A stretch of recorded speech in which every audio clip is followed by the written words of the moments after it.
नमस्कार मित्रांनो, तुमचं सर्वांचं स्वागत आहे। मित्रांनो, लाडकी बहिणी संदर्भात एक महत्त्वाची बातमी आलेली आहे।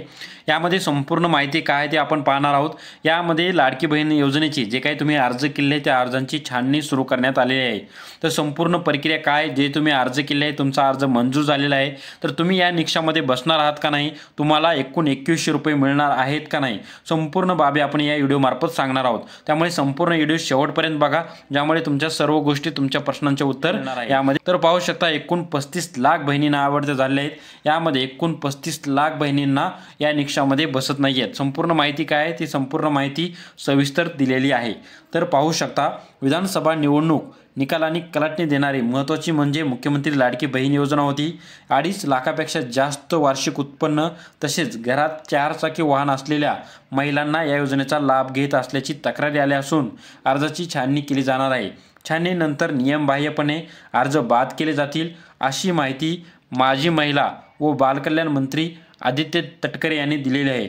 यामुळे 15 ते 20% म्हणजेच 35 ते 50 लाख महिलांना या लाभावर पाणी सोडावे लागण्याची शक्यता आहे।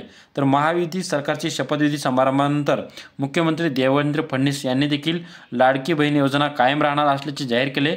तसेच आर्थिक नियोजनात योग्य प्रकारे लाभ आल्यानंतर वाढीव हप्ता दिला जाईल।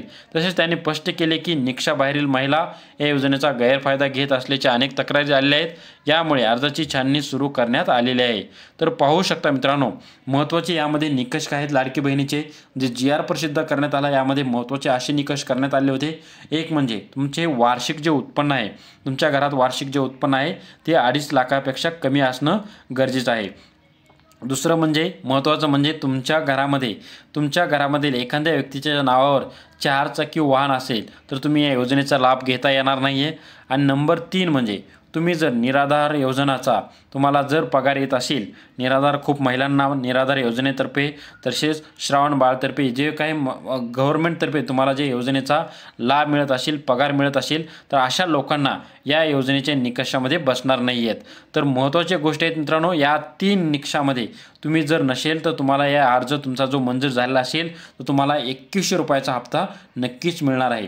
तर तसेच तुमच्या जे कुटुंबामध्ये कोणी गव्हर्नमेंट सर्वंट नसला पाहिजे, कोणीही टॅक्स रिटर्न फाईल भरणारा नसला पाहिजे। अशा 4 ते 5 निकष आहेत, ज्या निकषामध्ये जर तुमच्या फॅमिली मेंबरमध्ये कोणी बसत नसेल तर तुम्ही या 2100 रुपयासाठी पात्र असणार आहात आणि तुम्हाला यांचा लाभ देखील मिळणार आहे। तर तुम्हाला याविषयी काय वाटते?